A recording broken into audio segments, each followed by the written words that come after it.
Baiklah, lanjut lagi ya, yaitu tentang suhu kelembapan penyimpanan. Nah, sebagai farmasi, kita harus tahu istilah-istilah tentang suhu dan kelembapan ini. Karena obat-obatan itu harus disimpan berdasarkan suhunya, tidak boleh tidak sesuai suhu. Jika tidak sesuai suhu, maka nanti bisa-bisa obat yang disimpan itu akan rusak. Nah, kalau rusak, kalau diserahkan kepada pasien, nanti pasien bisa-bisa mendapatkan obat yang tidak sesuai kondisi penyimpanannya, yang mana bisa mengakibatkan zatnya bisa rusak atau tercemar dan lain-lain. Jadi kalian harus tahu istilah-istilah berikut. Suhu dan kelembapan penyimpanan.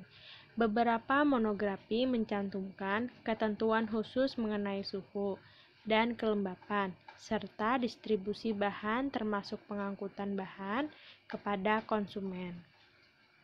Kondisi tersebut dijelaskan pada istilah-istilah berikut, meskipun untuk penandaan pada etiket disarankan untuk mencantumkan suhu yang dimaksud. Nah, jadi di etiket itu harus mencantumkan suhunya, suhu yang detail ini. Bukan istilah seperti ini. Lemari pembeku misalkan. Jangan sampai di etiketnya itu cuma tertulis lemari pembeku, tetapi harus tertera suhu ini. Tidak salahnya kita harus mempelajari juga istilah tersebut, misalnya lemari pembeku. Nah, lemari pembeku ini suhunya menunjukkan suhunya antara minus 20 sampai minus 10. Dingin itu tidak boleh lebih dari 8 derajat. Sedangkan lemari pendingin itu suhunya 2 sampai 8. Sejuk itu kondisi suhu antara 8 sampai 15.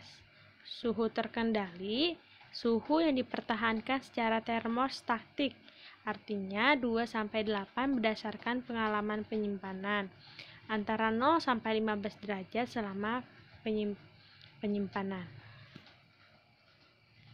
Jadi penyimpangannya itu antara 0 sampai 15 derajat selama penyimpanan.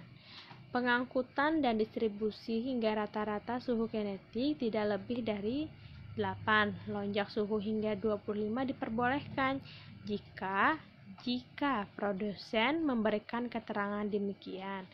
Dan lonjakan suhu tersebut tidak lebih dari 24 jam, kecuali didukung oleh data stabilitas atau produsen menyarankan demikian. Biasanya suhu terkendali ini adalah suhu penyimpanan di distributor, pedagang besar farmasi atau disingkat dengan PBF. Suhu obat yang tersimpan pada suhu 2-8 itu harus dijaga suhunya supaya obat-obat tersebut tidak rusak.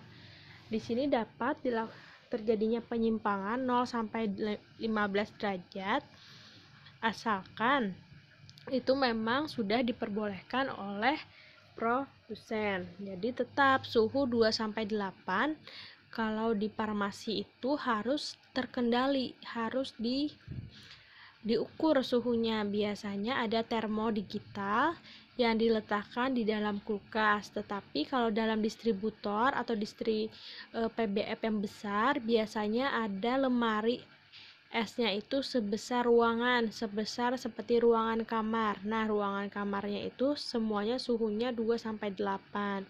Biasanya kalau masuk ke dalam sana menggunakan baju khusus, itu disebut dengan chiller. Nah, chiller itu suhunya terkendali.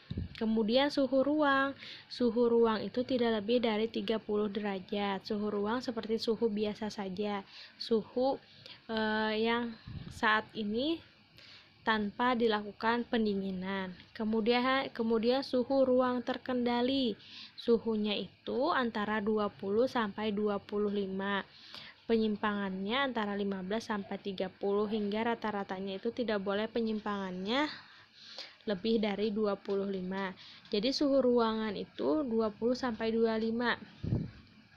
Ini juga sering dilakukan suhu terkendali di distributor, yaitu suhunya dalam proses penyimpanan obat dia menggunakan pengatur suhu menggunakan AC. Nah, jadi AC-nya itu sudah diatur suhunya 20 sampai 25. Pengaturan suhu ini pun tidak hanya dilakukan di distributor, tetapi di apotik, puskesmas, rumah sakit itu juga harus mengatur suhunya. Jangan sampai di distributornya sudah menjaga kondisi suhu, tetapi pada saat di sarana pelayanan malahan suhunya dibiarkan. Jadi tidak boleh seperti itu. Kalian sebagai farmasi harus ingat bahwa mengetahui istilah suhu ini penting, apalagi dalam penyimpanan obat, karena obat ini yang diserahkan kepada pasien. Kalau obatnya rusak, yang salah pastinya farmasi, dan yang menjadi dampak negatifnya adalah pasien. Suhu hangat itu antara 30 sampai 40, panas berlebih di atas 40. Sekalian catat yang menurut kalian penting. Kemudian penandaan.